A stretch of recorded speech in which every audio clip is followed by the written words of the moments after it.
Hello friends, எல்லாருக்கும் வணக்கம். ட்ராய்னு சொல்லக்கூடிய இந்திய தொலைத்தொடர்பு ஒழுங்குமுறை ஆணையத்துக்கிட்டேருந்து ஒரு முக்கியமான அப்டேட் வந்திருக்கு. இது ரொம்ப முக்கியமான அப்டேட். ஸோ அப்படி என்ன அப்டேட் வந்திருக்குன்னு தெரிஞ்சுக்கிறதுக்கு வீடியோ ஸ்கிப் பண்ணாமல் முழுசாக பாருங்கள். ட்ராயோட இந்த புது ரூல்ஸில் என்னென்ன அப்டேட்லாம் வந்திருக்குன்னு பார்த்தீங்கன்னா, அதாவது நமக்கு டெலிகாம் நிறுவனங்கள்ட்டேருந்து வர ஒரு சில கால் எஸ்எம்எஸ் இதில் ஒரு மாற்றத்தை கொண்டு வந்திருக்காங்க. அது மட்டும் இல்லாமல் இந்த 10 டிஜிட் மொபைல் நம்பர் அப்படிங்கிறதுலேயும் ஒரு முக்கியமான ஒரு மாற்றத்தை கொண்டு வந்திருக்காங்க. அது மட்டும் இல்லாமல் புது சிம் கார்டு வாங்குறவங்களுக்கு பிஎம்ஓ அப்படின்னு சொல்லக்கூடிய பிரைம் மினிஸ்டர் ஆஃபீஸ்லேருந்து ஒரு உத்தரவு ஒன்று போயிருக்கு ட்ராய்க்கிட்டேருந்து. அப்படி என்ன தான் அப்டேட் வந்திருக்கு அப்படின்னு கிளியராக தெரிஞ்சுக்கிறதுக்கு முன்னாடி நம்மளோட சேனலை மறக்காமல் சப்ஸ்கிரைப் பண்ணிட்டு கூடவே பெல் ஐக்கானையும் கிளிக் பண்ணி வச்சுங்க.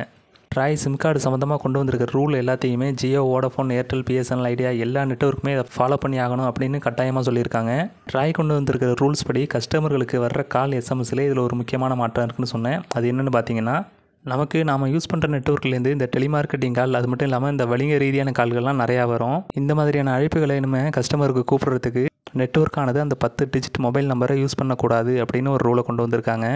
உங்களுக்கு நெட்வொர்க் தரப்புலேருந்து இந்த வணிக ரீதியான கால்கள் வருதுன்னா அதுக்கு இனிமேல் 140 அப்படின்னு ஆரம்பிக்கிற இந்த நம்பர்லேருந்து தான் அது மாதிரியான அழைப்புகள்லாம் வரும். டிரான்சாக்ஷன் சம்மந்தமான கால், சர்வீஸ் சம்மந்தமான கால், இந்த மாதிரி அழைப்புகள்லாம் உங்களுக்கு வரும்போது இனிமேல் 1600 அப்படின்னு சொல்லிட்டு இந்த நம்பரில் தான் ஸ்டார்ட் ஆகும். இந்த ரூலை ட்ராய் சிஎல்ஐ அப்படின்னு குறிப்பிட்றாங்க. அதாவது காலர் லைன் ஐடென்டிஃபிகேஷன் அப்படின்னு குறிப்பிட்றாங்க.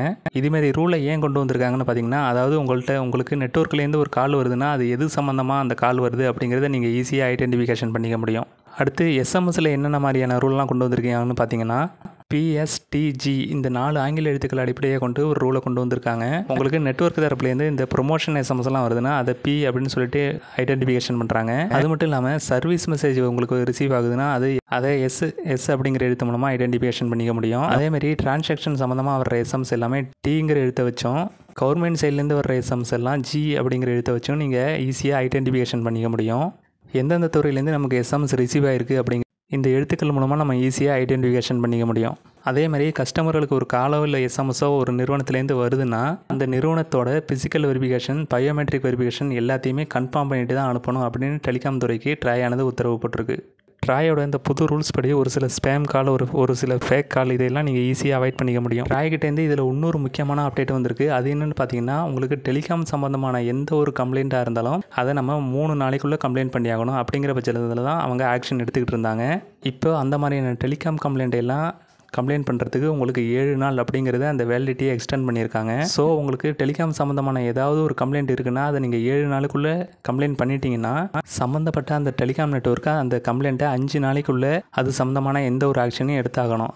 இந்த டெலிகாம் சம்மந்தப்பட்ட இந்த கம்ப்ளைண்ட் எல்லாத்தையுமே சம்மந்தப்பட்ட அந்த நிறுவனத்தோட வெப்சைட்லேயோ இல்லை ஆப்லேயோ இல்லை கஸ்டமர் கேர் சர்வீஸ் மூலமாகவோ நீங்கள் கம்ப்ளைண்ட் பண்ணிக்க முடியும்.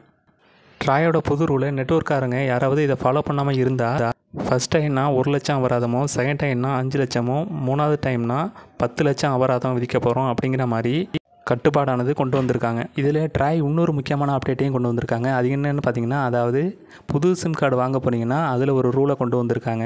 அது என்னென்னு பார்த்தீங்கன்னா, அதாவது புதுசாக சிம் கார்டு யார் வாங்கினாலும் அவங்களோட ஆதார் கார்டில் அந்த பயோமெட்ரிக் அப்டேட்டுங்கிறது சரியாக இருக்கா அப்படிங்கிற மாதிரி கிளியராக வெரிஃபிகேஷன் பண்ணிக்கிட்டு தான் அந்த சிம் கார்டை சேல்ஸ் பண்ணணும் அப்படிங்கிற கட்டுப்பாடையும் கொண்டு வந்திருக்காங்க.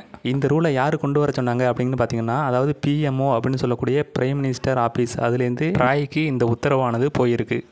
தேவையில்லாத கால், எஸ்எம்எஸ் இது மூலமாக நடக்கிற ஸ்கேமை எல்லாம் தடுக்கிறதுக்கு ட்ராயானது இந்த மாதிரியான புது ரூல்ஸ் எல்லாம் கொண்டு வந்துட்டு இருக்காங்க. டெலிகாம் நெட்வொர்க்கு ட்ராய்கிட்டேருந்து வந்திருக்கு இந்த புது ரூல்ஸை பற்றி உங்களோட கருத்துக்கள் என்ன அப்படிங்கிறத கமெண்டில் சொல்லுங்கள். அது மட்டும் இல்லாமல் இந்திய தொலைத்தொடர்பு ஒழுங்குமுறை ஆணையத்துக்கிட்டேருந்து வந்திருக்கிற இந்த புது ரூல்ஸ் எல்லாத்தையும் உங்களோட ஃப்ரெண்ட்ஸுக்கும் ஷேர் பண்ணிவிடுங்க.